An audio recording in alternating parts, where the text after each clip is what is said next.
Selanjutnya adalah fitoremediasi. Fitoremediasi berasal dari kata pito, yaitu bahasa Yunani yang berarti tumbuhan atau tanaman. Dan remediation berasal dari kata Latin, yaitu memperbaiki, menyembuhkan, atau membersihkan sesuatu.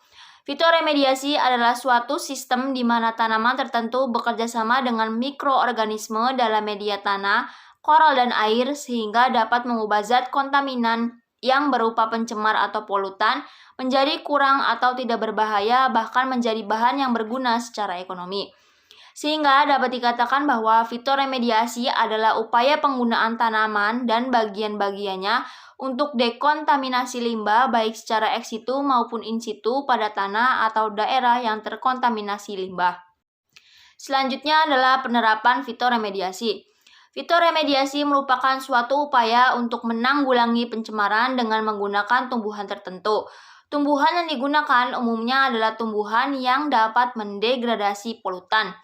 Tumbuhan yang digunakan antara lain eceng gondok, Solanum nigrum, Anthurium merah dan kuning, Alamanda kuning dan ungu, akar wangi, bambu air, Sana presiden merah dan kuning atau putih, Dahlia, Dracaena merah dan hijau, Helesonia kuning dan merah, Jaka, Gladiloreng, sente dan hitam, kenyeri merah dan putih, lotus kuning dan merah, padi-padian, papirus, dan spider lily. Selanjutnya adalah proses berlangsungnya fitoremediasi. Yang pertama adalah phytoaccumulation, yaitu proses tumbuhan yang dapat menarik zat kontaminan dari media sehingga berakumulasi dengan akar tumbuhan. Yang kedua ada rhizofiltration, yaitu proses adsorpsi atau pengendapan zat kontaminan oleh akar untuk menempel pada akar. Yang ketiga, phytostabilization, yaitu penempelan zat-zat kontaminan tertentu pada akar yang tidak mungkin terserap ke dalam batang tumbuhan. Yang keempat, rhizodegradation, yaitu penguraian zat-zat kontaminan oleh aktivitas mikroba yang berada di sekitar akar tumbuhan. Yang kelima ada phytodegradation, yaitu proses yang dilakukan tumbuhan untuk menguraikan zat kontaminan yang mempunyai rantai molekul kompleks menjadi lebih sederhana.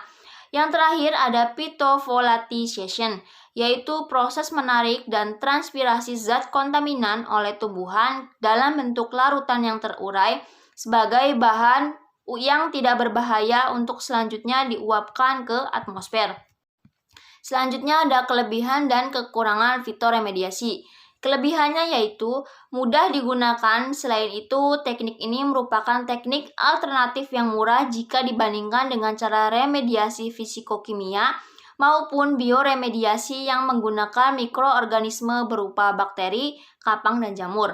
Kekurangannya yaitu masalah kebocoran kontaminan yang sangat larut dalam air dan lamanya waktu yang diperlukan pada fitoremediasi tanah yang tercemar. Yang terakhir adalah aplikasi dari fitoremediasi. Yang pertama, dapat menghilangkan logam berat yang mencemari tanah dan air di New Zealand.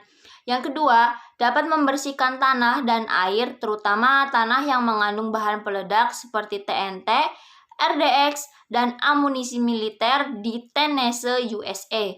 Ketiga, dapat mengelola limbah domestik dengan konsep fitoremediasi dengan metode wetland seperti di Bali.